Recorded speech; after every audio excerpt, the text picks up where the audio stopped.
রাখতে হবে, কারণ এই সময় যখনই আজান দেওয়া হয় তখন শয়তান আজানের শব্দ যতদূর পর্যন্ত যায় ততদূর পর্যন্ত শয়তান পালাতে থাকে।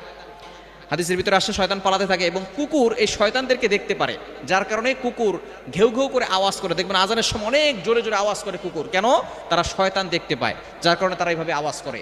এই সময় নারীরা চুল খোলা রেখে ঘর থেকে বের হবেন না।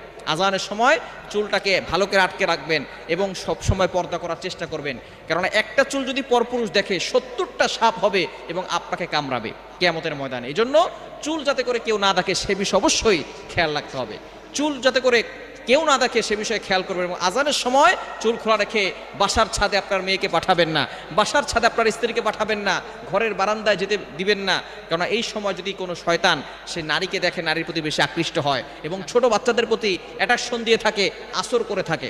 এই সময় চুল খোলা রেখে ঘর থেকে বের হবেন না, ঘরের বারান্দাও যাবেন না, মাথায় কাপড় দিয়ে রাখবেন এবং অবশ্যই খেয়াল করবেন এই আজানের সময় আল্লাহ তাআলা দোয়া কবুল করেন। তিরমিজি তুখলিফুল মিয়াদ, এই দোয়াটা পড়বেন।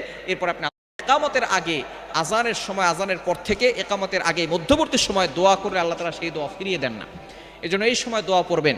একটা দোয়া আছে, নবীজি সাল্লাল্লাহু আলাইহি ওয়াসাল্লাম জানিয়ে দিয়েছেন, দোয়াটি হচ্ছে বুখারী শরীফের হাদিস, অন্যান্য হাদিসের কিতাবের ভিতরে এসেছে, আল্লাহুম্মা রাব্বা হাযিহিদ দাওয়াতিত তাম্মা ওয়াস সালাতিল কাইমা আতি মুহাম্মাদানিল ওয়াসিলাতা ওয়াল ফাদিলা ওয়াদ দারাজাতার রাফিআ ওয়া বা'আসহু মাকামান মাহমুদান আল্লাযী ওয়া'আদতা ইন্নাকা লা তুখলিফুল মিয়াদ।